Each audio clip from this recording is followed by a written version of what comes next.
We are going to talk about people being drugged in nursing homes.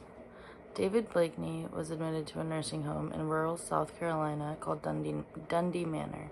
Blakeney was 63 years old and had severe dementia, causing him to constantly be restless and agitated. The nursing home's head doctor wrote a prescription for him that said, "Add diagnosis of schizophrenia for use of Haldol." In 2021, New York Times said Haldol or haloperidol is an antipsychotic medication that is commonly used as a sedative. Blakeney had no evidence of actually having schizophrenia. After 8 months of constant sedation, weight loss, pneumonia, and bed sores that resulted in an amputated foot, David Blakeney died in the nursing home. The New York Times also said that 1 in 9 people are being prescribed Haldol, while only 1 in 150 people actually have schizophrenia. There's a clear solution. Haldol needs to be prescribed as an antipsychotic medication instead of a rapid injection tranquilizer. We will talk about the problem, effects, and the solution. We have a serious problem. According to the U.S. Health News in 2023, unnecessary antipsychotic drugs are being used for elderlies with dementia.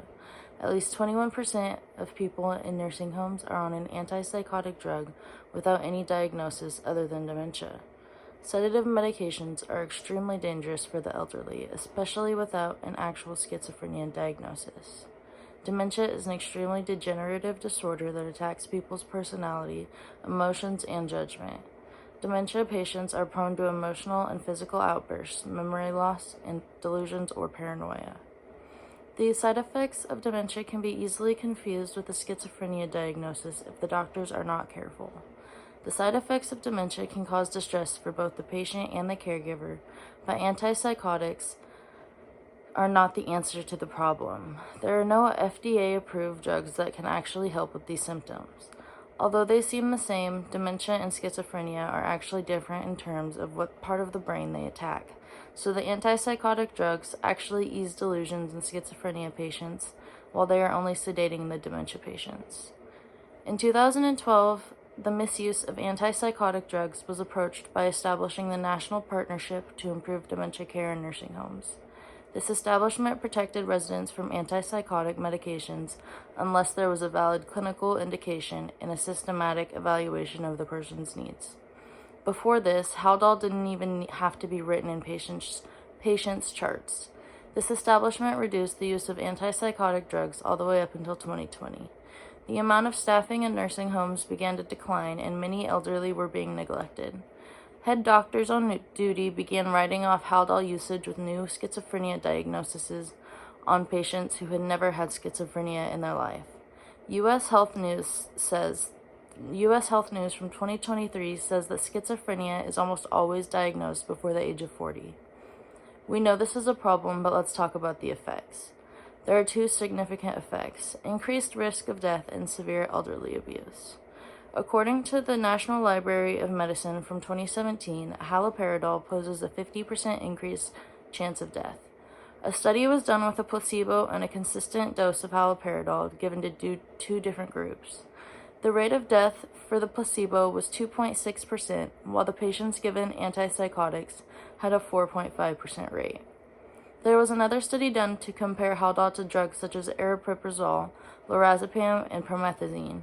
They found that Haldol has weak evidence of helping people manage themselves during a breakdown. It would put them out of consciousness instead of helping them manage their thoughts and actions.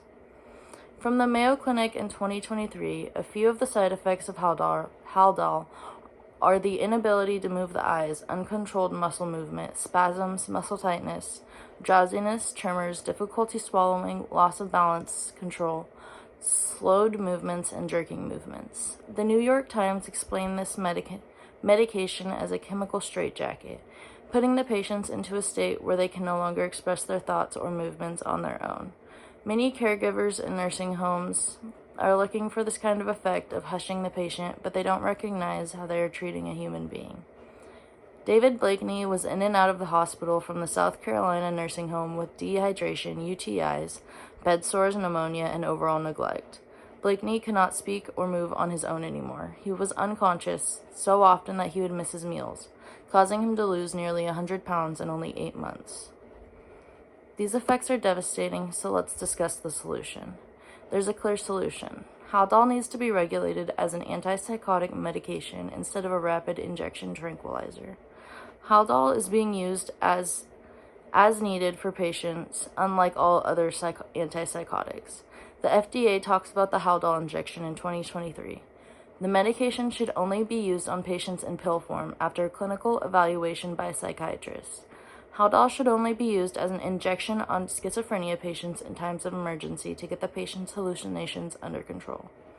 Haldol was never intended to be used on dementia patients, let alone an injection for dementia patients.